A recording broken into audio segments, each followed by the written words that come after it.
हाय, तर मी आहे मृण्मयी पवार. तर स्वागत करते तुमचं माझ्या यूट्यूब चॅनलमध्ये.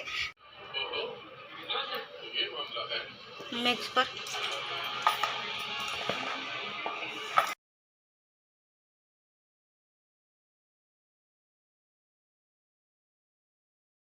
तर मम्मीने इथे करवंद आणि मिरची हे सुकत घालून घेतलेली, म्हणजे हळद मीठ लावून त्याला सुकवलेलं आहे 1 दिवस फक्त.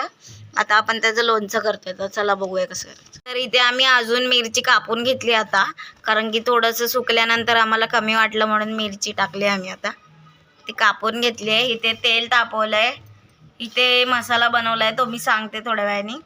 आणि इथे घेतलेली आहे काय मम्मी, राईची डाळ.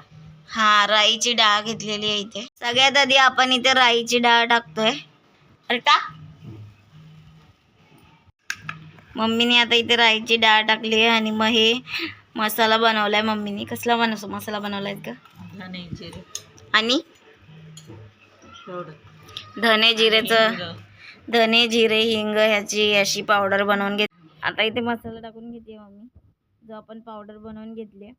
धने जिरे हळद थोडीशी आणि हिंग टाकलेलं आहे मम्मीने त्यात. आणि आपण इथे ऑलरेडी हा तेल गरम करून घेतलेला होता.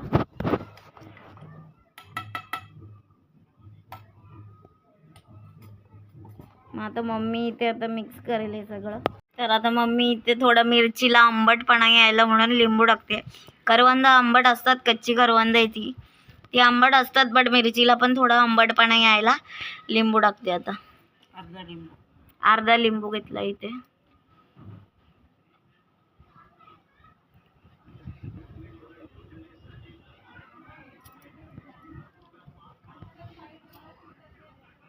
मीठ. आता इथे मम्मीने 1 चमचा मीठ घेतलेलं आहे.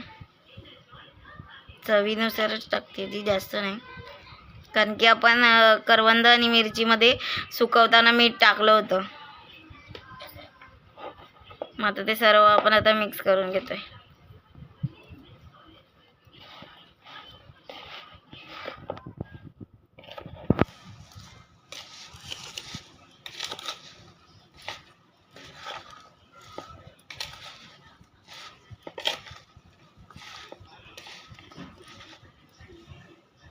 मग मी चमच्याकडे 2 मिनटं बस.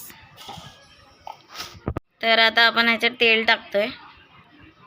हे आम्ही ऑलरेडी गरम करून घेतलेलं, त्याला थोडंसं थंड होऊन दिलंय. थंड झाल्यावर आपण इथे मिक्स करणार आहोत.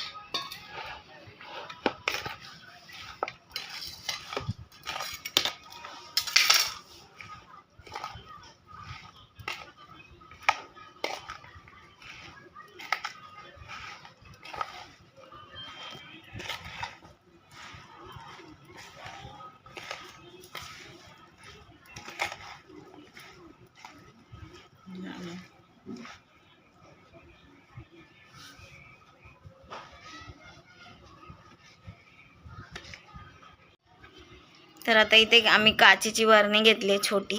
ती बॉटल आमच्याकडे होती शेजवान चटणीची, जो त्यातच आम्ही टाकतोय. दुसरी अशी काचेची बॉटल नाही आहे. तर आता मम्मीने इथे बरणीमध्ये भरलेलं आहे. आता आपण त्याच्यात तेल किती कमी पडतंय ते बघणार आहोत. आणि मग तेल टाकून रात्रभर आता हे रेस्टला असं ठेवायचं आहे. त्यानंतर मग सकाळी आपण उन्हामध्ये ठेवायचं. पूर्ण संध्याकाळपर्यंत ऊन तोपर्यंत जात नाही, तोपर्यंत आपल्याला ती उन्हात ठेवायची 2-3 दिवस तरी. ही मम्मी अशी जागा करते थोडी तेल जायला, व्यवस्थित मिक्स करून. चमच्याकडे घेऊन त्याच्यामध्ये असा मसाला राहिलेला म्हणून आम्ही तेल त्यातच टाकून त्याचं सगळं काढून घेतोय आणि तेल बरणीत टाकतोय व्यवस्थित.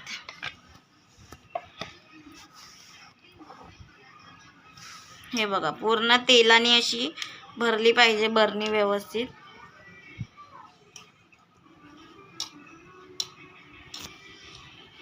आणि हिला एकदम टाईट अशी बंद करून ठेवून द्यायची आपल्याला. अशी झाकण लावून ठेवून देते. तर आता ही रात्रभर अशी बरणी राहील, त्यानंतर सकाळी ऊन लागून द्यायचं आहे त्याला. आमची ही अशी शेजवान चटणीची बॉटल होती फक्त. आम्ही आता अशी बॉटल इथे उन्हात ठेवलेली आहे. तर आता ही ऊन जायपर्यंत आपल्याला उन्हातच ठेवायची आहे. मग ती तिथेच असणार आहे. आणि मग 2-3 दिवस ठेवायचं आहे, कारण की कडक ऊन लागल्यानंतर ते चांगलं लोणचं मुरतं. इथे आता मम्मीने सगळे व्यवस्थित कापून घेतलेले आहेत. आणि आता ही अशी आता पप्पा हे आता उन्हात ठेवतात.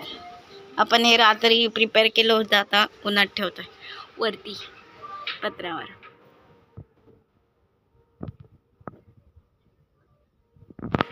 तर ही आपली सुकली होती उसरी, म्हणजे ह्याला आम्ही उसरी बोलतो, आंबा सुकल्यानंतर. आणि उसरी पण बोलतात काय काय जण, आणि आमसोळ पण बोलतात, वेगवेगळी नावं आहेत ह्याला. तर आता मम्मीने हे सुकवून झालेले होते कडक, ते आता थोडेसे ओले करून घेतलेत. आणि आता मम्मी त्यात मीठ टाकणार आहे.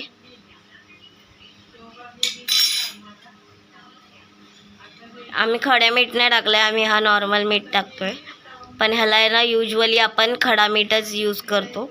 खडा मीठने आहे ना जास्त वेळ म्हणजे असे व्यवस्थित स्टोअर राहतात ते चांगले. जेव्हा जास्त क्वांटिटीमध्ये करतात ना, तेव्हा खडा मीठ जास्त यूज केला जातो. थोडा अगोदरचा खडा मीठ आहे तुम्ही टाकतो. आधी आमच्याकडे इथे आम्ही कोकम आणि आमसूळ दोन्ही एकत्रच ठेवले होते, तर त्याचा खडा मीठ टाकते मम्मी आता. पण आपण एवढा मीठ का टाकतोय मम्मी? आंबट होण्यासाठी, त्याला आंबटपणा येण्यासाठी. एवढं त्याला आंबटपणा येण्यासाठी आपण मीठ टाकतो.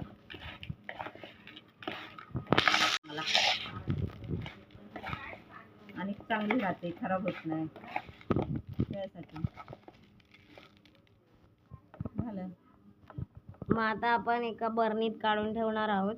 डब्यामध्ये घेतो, डब्बाच मध्ये.